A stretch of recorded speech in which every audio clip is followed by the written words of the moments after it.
નમસ્કાર ભક્ત મિત્રો, મંત્રમુગ્ધ સત્સંગ ચેનલમાં આપ સર્વેનું હાર્દિક સ્વાગત છે. આજનો આ વિડીયો સોમવતી અમાવસ્યા વિશેનો છે. આજે જ્યેષ્ઠ મહિનાની અમાવસ્યા છે, એમાંય વળી આજે સોમવાર છે, એટલે આજે સોમવતી અમાવસ્યા તરીકે ઓળખાય છે.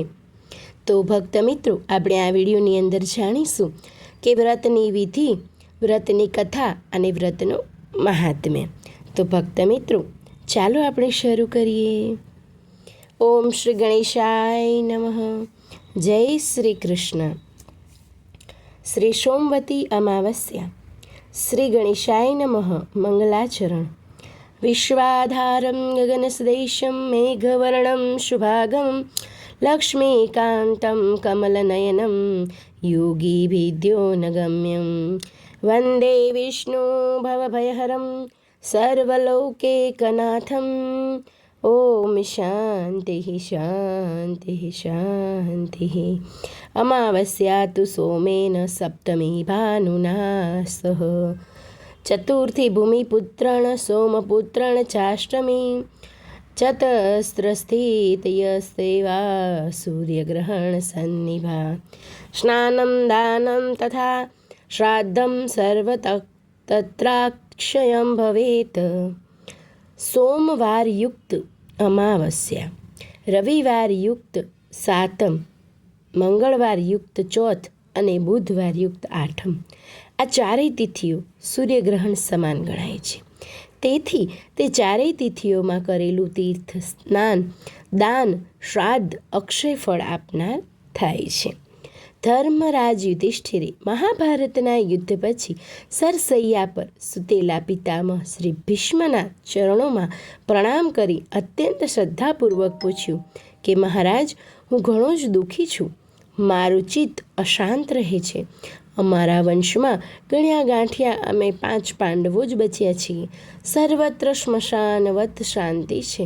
ઉત્તરાના ગર્ભથી વંશરક્ષા થવાની આશા હતી, તે પણ અશ્વત્થામાના બ્રહ્માસ્ત્રથી ચાલી ગઈ છે.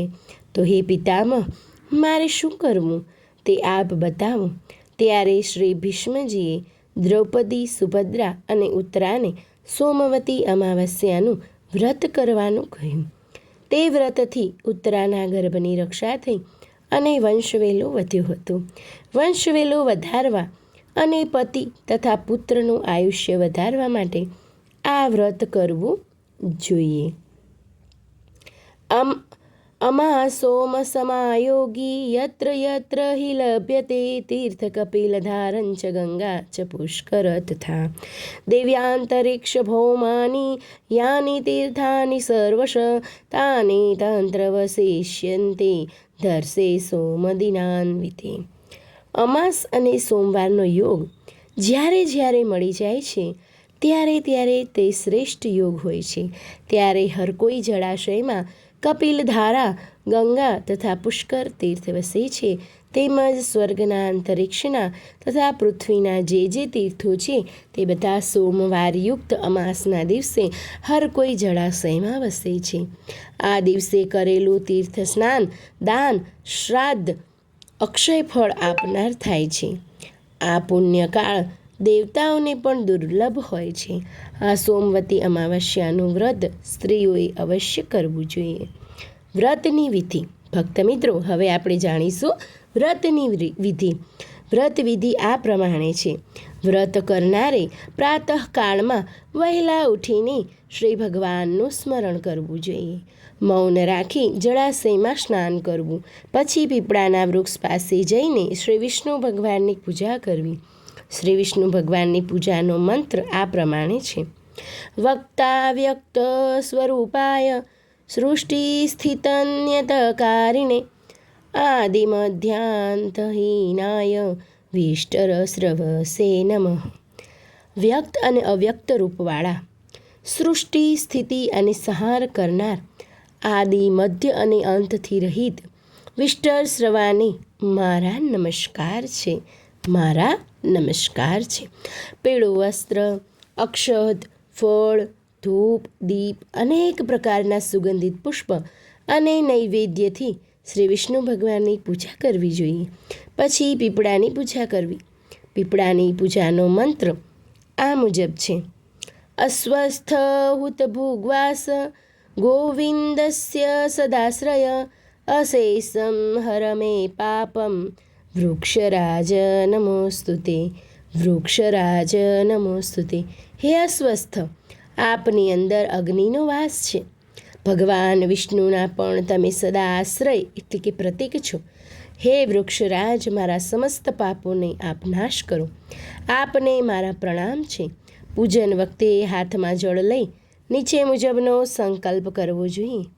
સંકલ્પ: આજે આ સોમવતી અમાવસ્યાના યોગમાં સમગ્ર પાપનો નાશ કરવા માટે તેમજ પુત્ર પૌત્રાદિની પૂર્ણ વૃદ્ધિ થાય છે તે માટે, અને જન્મો જન્મ મને વિધવાપણું પ્રાપ્ત ના થાય તેમજ મને પોતાને પણ અખંડ સૌભાગ્યની પ્રાપ્તિ થાય, મારા સંતાનોને લાંબુ આયુષ્ય મળે એમ ઈચ્છીને હું આ પીપળાના મૂળમાં શ્રી લક્ષ્મીજી સહિત શ્રી વિષ્ણુ ભગવાનનો વાસ છે એમ સમજી આ સ્વસ્થ પીપળાનું પૂજન કરું છું.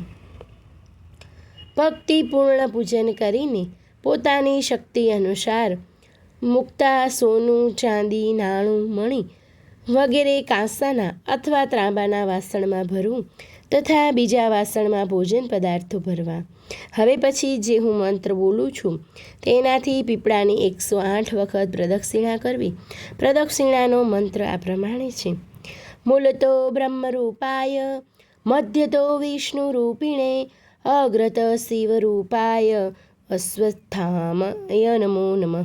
અશ્વત્થાય નમો નમઃ. પીપળાનું મૂળ બ્રહ્મરૂપ છે, મધ્ય ભાગ જે છે એ વિષ્ણુરૂપ છે અને ઉપરનો ભાગ જે છે એ શિવરૂપ છે. એ ત્રિમૂર્તિ અશ્વત્થને મારા વારંવાર પ્રણામ છે. મારા વારંવાર પ્રણામ છે. પૂજામાં આણેલું દ્રવ્ય, વસ્ત્ર, ફળ વગેરે ગુરુ પુરોહિતને અર્પણ કરવું જોઈએ. ખાદ્ય પદાર્થોનો પ્રસાદ કરી વહેંચી દેવો જોઈએ. વળી અમાસને સંતોષ પમાડવા સૌભાગ્યવતી સ્ત્રીઓની પૂજા કરવી. ત્યાર પછી મૌન રાખી સૌભાગ્યવતી સ્ત્રીઓ સાથે પૂજન કરવું. વ્રત કરનારે આ વ્રતની એક લોકવાર્તા છે તે વાંચવી અગર સાંભળવી. ફલશ્રુતિ એટલે કે અમાવસ્યાનું આ વ્રત કરવાથી, સોમવતી અમાવસ્યાનું આ વ્રત કરવાથી આપણને શું ફળ મળે છે? તો ભક્ત મિત્રો, ચાલો આપણે જાણીએ. આ સોમવતી અમાસના વ્રતથી મૃત્યુયોગ, વૈધવ્ય યોગ મટી જાય છે. અખંડ સૌભાગ્યની પ્રાપ્તિ થાય છે. પતિ અને પુત્ર દીર્ઘજીવી બને છે. આ વ્રત કરનારે વ્રતના દિવસે રૂ અને મૂળાનો સ્પર્શ કરવો નહીં. આ વ્રતમાં ઉપવાસ કરવાનો મહિમા છે, પરંતુ જો આપણાથી ઉપવાસ ન થઈ શકે તો આપણે એકટાણું કરીને પણ વ્રત કરી શકીએ છીએ તથા ત્યારબાદ એનું ઉત્થાપન કરી અને વ્રતની પૂર્ણાહુતિ પણ કરી શકાય છે. ભક્ત મિત્રો, હવે આપણે જાણીશું સોમવતી અમાવસ્યાની વ્રત કથા. તો ચાલો આપણે શરૂ કરીએ. સોમવતી અમાવસ્યા. એક ગરીબ બ્રાહ્મણ પરિવાર હતો. એ પરિવારમાં પતિ પત્નીના સિવાય એક પુત્રી પણ હતી. એ પુત્રી ધીમે ધીમે મોટી થવા લાગી. એ પુત્રીમાં સમય અને વધતી વય સાથે સ્ત્રીઓના બધા ગુણોનો વિકાસ થઈ રહ્યો હતો. એ છોકરી સુંદર, સંસ્કારવાન અને ગુણવાન હતી, પણ ગરીબ હોવાના કારણે તેનું લગ્ન થઈ રહ્યું નહોતું. એક દિવસ બ્રાહ્મણના ઘેર સાધુ મહારાજ આવ્યા. તે કન્યાના સેવા ભાવથી ખૂબ પ્રભાવિત થયા. કન્યાને લાંબી વયના આશીર્વાદ આપતા સાધુએ કહ્યું કે આ કન્યાના હથેળીમાં લગ્ન માટે કોઈ રેખા નથી. ત્યારે દંપતીએ સાધુને ઉપાય પૂછ્યો કે કન્યા એવું શું કરે કે એના હાથમાં લગ્ન યોગ બની જાય. સાધુ થોડીવાર વિચાર કર્યા પછી અંતરદ્રષ્ટિથી ધ્યાન કરીને જણાવ્યું કે થોડી દૂર એક ગામમાં એક સોના નામની ધોબણ જાતિની એક મહિલા એના દીકરા અને વહુ સાથે રહે છે, જે ખૂબ જ આચાર વિચાર અને સંસ્કાર સંપન્ન અને પતિવ્રતા છે. જો કોઈ કન્યા એમની સેવા કરે અને એ મહિલા એના માથાના સિંદૂર લગાવી દે, ત્યારબાદ એ કન્યાના લગ્ન થઈ જાય છે અને તેનો વૈધવ્ય યોગ મટી જાય છે. સાધુએ પણ જણાવ્યું કે મહિલા ક્યાં પણ આવતી જતી નથી. આ વાત સાંભળી બ્રાહ્મણે તેમની દીકરીને ધોબણની સેવા કરવાની વાત કહી. બીજે દિવસે કન્યા સવારે ઉઠીને સોના ધોબણના ઘરે જઈને સાફ સફાઈ અને બીજા બધા કામ કરીને ઘરે આવી જતી. એક દિવસ સોના ધોબણ એની વહુને પૂછે છે કે તમે તો સવારે ઉઠીને બધા કામ કરી લો છો અને ખબર પણ નથી પડતી. વહુએ કહ્યું કે મને લાગ્યું કે તમે સવારે જલ્દી ઉઠીને બધા કામ જાતે કરી લો છો અને હું મોડે ઉઠું છું. આ વાતથી નવાઈ પામીને બંને સાસુ વહુ વિચાર્યું કે કાલે નજર રાખીશું કે કોણ છે જે સવારે જલ્દી આવીને બધા કામ કરીને ચાલ્યું જાય છે. ધોબણે જોયું કે એક કન્યા અંધારામાં ઘરે આવે છે, બધા કામ કર્યા પછી જતી રહે છે. જ્યારે એ જવા લાગી તો સોના ધોબણ એના પગ પર પડી અને પૂછવા લાગી કે તમે કોણ છો જો આ રીતે ચૂપચાપ આવીને મારા ઘરની ચાકરી કરો છો, મારી સેવા કરો છો. ત્યારે કન્યાએ સાધુએ કહેલી બધી વાત કહી. સોના ધોબણ પતિવ્રતા હતી, એમાં તેજ હતું. સોના ધોબણના પતિ અસ્વસ્થ હતા. એમને એમની વહુને એમના પરત આવવા સુધી ઘરમાં જ રહેવાનું કહ્યું હતું. સોના ધોબણે જેવું એના સેથાનું સિંદૂર કન્યાની માંગમાં લગાવ્યું, એનો પતિ મરી ગયો. એ વાતથી એમને ખબર પડી કે એ ઘરેથી પાણી આપ્યા વગર જ આવી ગઈ હતી. આ વિચારીને જ રસ્તામાં જ્યાં પીપળાનું ઝાડ મળશે તો તેને પાણી આપીને એમની પરિક્રમા કરીને જળ ગ્રહણ કરશે. એ દિવસે સોમવતી અમાવસ્યા હતી. બ્રાહ્મણના ઘરે પકવાનની જગ્યાએ એણે ઈંટના ટુકડાથી 108 વાર પરિક્રમા આપી. 108 વાર પીપળના ઝાડની પરિક્રમાની અને એને જળ ગ્રહણ કર્યા. આવું કરતાં જ તેનો પતિ મરણ પથારી પરથી જીવતો થઈ ગયો. આથી સોમવતી અમાવસ્યાના દિવસથી શરૂ કરીને જે માણસ દરેક અમાસ પર પરિક્રમા કરે છે તેના સુખ અને સૌભાગ્યમાં વૃદ્ધિ થાય છે. પીપળના ઝાડમાં બધા દેવી દેવતાઓનો વાસ છે. આથી જે માણસ દરેક અમાસે ન કરી શકે તે દર સોમવારે પડતી અમાવસ્યાને દિવસે 108 વસ્તુઓની પરિક્રમા આપી સોના ધોબણ અને ગૌરી ગણેશને પૂજન કરે છે, એને અખંડ સૌભાગ્ય પ્રાપ્ત થાય છે. આ પ્રચલિત પરંપરા છે કે પહેલી સોમવતી અમાવસ્યાના દિવસે ધાન, પાન, હળદર, સિંદૂર અને સોપારીની પરિક્રમા આપવામાં આવે છે. એ પછી સોમવતી અમાસને દિવસે તમારી શક્તિ મુજબ ફળ, મીઠાઈ, સુહાગની સામગ્રી વગેરેથી પણ પરિક્રમા આપી શકાય છે.